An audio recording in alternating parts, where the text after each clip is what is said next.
Hello, ladies and gentlemen. This is Chris Anyfantis, live from European Business Summit 2015.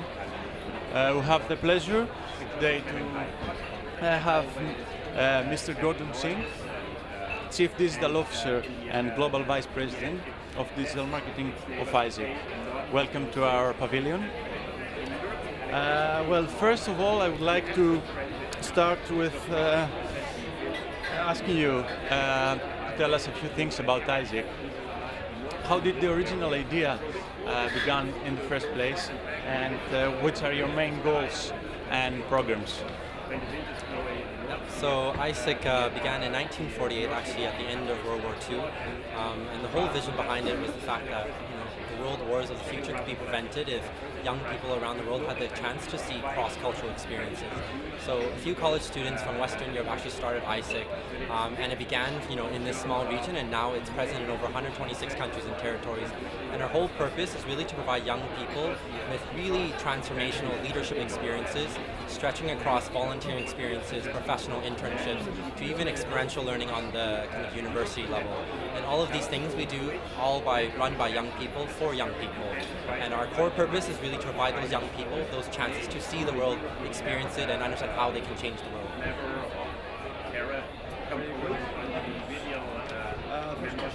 Let's go to the second one.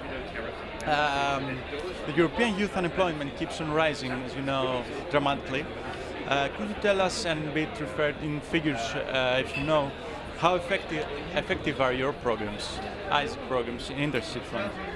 What is the percentage of interns who have found a job relevant to their academic and personal skills after the completion of your programs? Although I don't have specific statistics, but I can tell you from seeing the young people all across our programs that most young people today, they actually don't find something connected exactly to what they study. For example, what I see is, through AIESEC, they actually reshape the way they see the world and actually where they want to go. So for example, if you study business, you actually through AIESEC learn a wide range of skills ranging from cross-cultural to some more technical skills. But at the end of the day, what they are able to do is actually speak to employers and have that cross-collaboration to understand what are the true needs of the market. And from there, employers work with AIESEC talents in a much more kind of deeper level where they understand the true needs beyond just the paper resume. And this is why I see a true relevance of AIESEC in the world, because it breaks down these barriers of just looking at the numbers, but actually deeper into the story. What skills and competencies do young people need beyond skills, but looking at leadership capabilities. So they can understand themselves in better, and they can achieve that. Okay, thank you for your answer. The next question is the following. The European Commission is supporting youth actions in Europe through the implementation of the EU Youth Strategy. A part of this strategy consists of the Erasmus program, which will provide opportunities for over 4 million of European young people to work and volunteer abroad.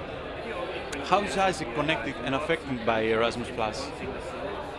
I think one of the biggest things I see different about Erasmus Plus and AIESEC at the moment and how we're affected by this is right now at the moment we're actually defining the future steps of AIESEC, and that's why we're participating in forums like the EBS to understand what's happening in spaces like the European Union. But where the biggest difference I'm seeing in across any type of exchange program like Erasmus Plus is that a lot of the programs actually lack a deeper development for the young person besides just going abroad and experiencing something, but actually what is their kind of learning experience and the kind of plan they have when they experience something like going abroad. And for us at AIESEC, we have a very complete leadership development model that we ensure young people develop 4 core competencies to ensure that no matter where they are, what experiences they go, which employer, volunteering or professional, they develop a core set of competencies such as self-awareness, their ability to be resilient and generate solutions, their ability to communicate effectively with other cultures and empower other people, but more importantly is become a world citizen to actually care about global issues. So for me, the biggest thing is really how are young people being developed in those study abroad programs beyond just going there, but actually in the learning experience, what are they getting out of it? Okay. You have a point there, Gordon. getting deeper to this point, to Erasmus Plus, and as we speak, the inclusion and diversity strategy event of Erasmus Plus is taking place here in Brussels as we, right now. Why do you think that this event is so important, and do you believe that Erasmus Plus is going to bring substantial changes to the challenges that young people are facing nowadays? I think events like this is extremely important, but what I don't see enough is actually a better, stronger presence of young people. I see in majority, a lot of policymakers and decision makers, but what's often missing is the youth opinion. So I would actually like to see more young people on stage being able to, on a panel actually with decision makers together to discuss these issues. I think it's super important because one of the biggest challenges to solving a lot of issues today is cross-sector collaboration and opening that dialogue. But where I do see the effectiveness of Erasmus Plus exchange programs, for example, for young people, and especially in Europe, is that a lot of Europeans are afraid of taking those kinds of risks and participating further in the global economy. So I think for these programs, what enable young people to step outside of their comfort zone, experience the world, that is extremely important. But I think the thing I would further advocate is, what is that learning journey again for that young person when they are sent abroad, and what are their key learnings coming out of these programs? Okay, thank you very much. Going to the next question. Could you tell us which are the pros and cons of your programs, of AIESEC programs, and how are you going to enhance even more the internships that you provide to young people? I think the biggest strengths of the program at the moment are the ability to literally take a first-year student like myself when I first started AIESEC and completely reshape your character and personality to become a person who knows who they are, what they want to do, and how they're going to do that. And I think this is extremely important in reshaping a young person to become an individual who has leadership capabilities to achieve whatever they want in life, no matter industry, occupation. But I think the challenges right now we're facing with our programs is that it's limited to only university students, and a lot of young people, the 1.8 billion in the world, actually don't have a chance to get a university education.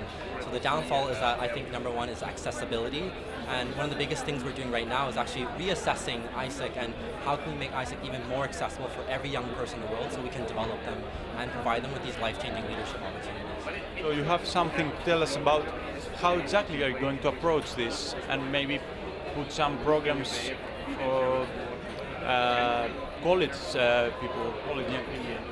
Yeah, so actually 2015 is a very special year for the United Nations and also the broader global development agenda. But also for AIESEC, 2015 is the end of our 5-year strategy. So what we're looking at this year is actually upcoming in India. We have our international congress every year where all of AIESEC's top leaders come together, but also with a lot of external input.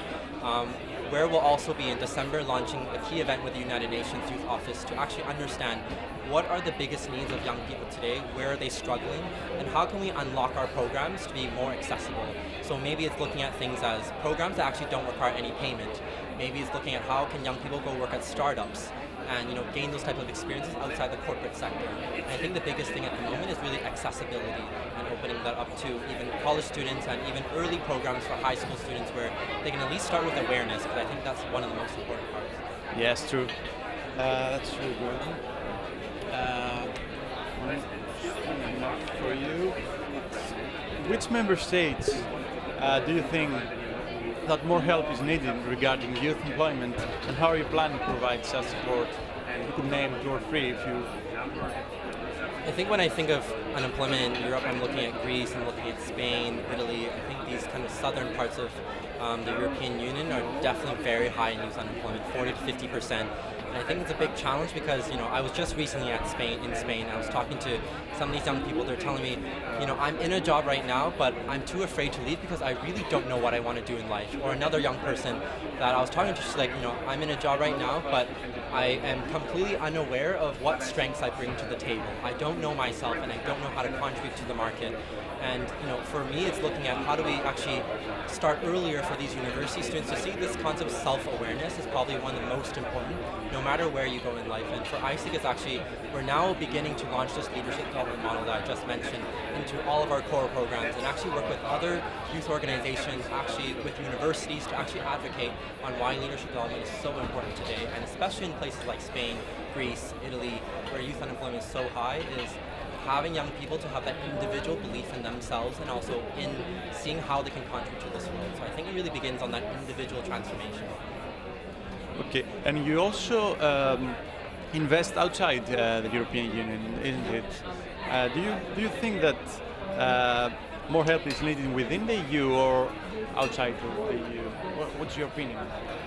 I think it's not limited to the European Union, it's very diverse. So for example, if I go to Asia, where most of the countries in the Asia Pacific region are primarily young people, for example India, where 50% is under the age of 25. I look at countries like that where AIESEC is even more relevant, but beyond that is just opening discussion with employers and especially leaders. How are they showing up at spaces to actually support the development of young people, their children, their kids? And I think it extends beyond AIESEC, but really not just the EU, Latin America, North America, but all the continents that young people right now globally is a priority. It's reflected in the United Nations future goals that young people must be developed because they're the people who are going to carry the implementation of global goals over the next 15 years. And if they're unable to be aware of global issues, have the leadership capabilities to actually take action, and being able to participate formally in the economy, I think if these things are not in mind with collaboration between leaders and young people together, not separately, this is a huge missed opportunity for the world in such a critical period of the world. Thank you, Gordon, for a very interesting answer of yours.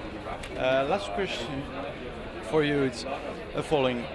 Would you say that AIESEC has fulfilled its purpose? And if not, what are you visioning to accomplish in the next 5 to 10 years? So our purpose is peace and fulfillment of humankind's potential. No, we're not even close to that. And how we're going to get there is by engaging and developing every young person in the world. We're not close to that at all. But where we're starting, in the last 5 years is realizing that, AIESEC cannot do this alone. To achieve peace and fulfillment of humankind's potential, prevent future world wars, we need more young people, we need more leaders to see this common vision and to see why us all together need to strive toward this common purpose. And I think, again, it begins with that cross-sector collaboration and opening up those doors and spaces where decisions are made, young people actually have an input and have the youth opinion. And that's why we're contributing to things such as Youth Speak, where it enables any young person to speak up, actually have their voices heard by decision makers to influence the future of global development. So for me, it's looking at opening those doors for multi-generations, cross-generations to come together and create action plans together and not separately. Okay, thank you, Gordon, for your time. And this was actually the interview, the finish of the interview with Gordon Ching, Global Vice President of AIESEC. This was Chris Anyfantis, live from the European Business Summit 2015.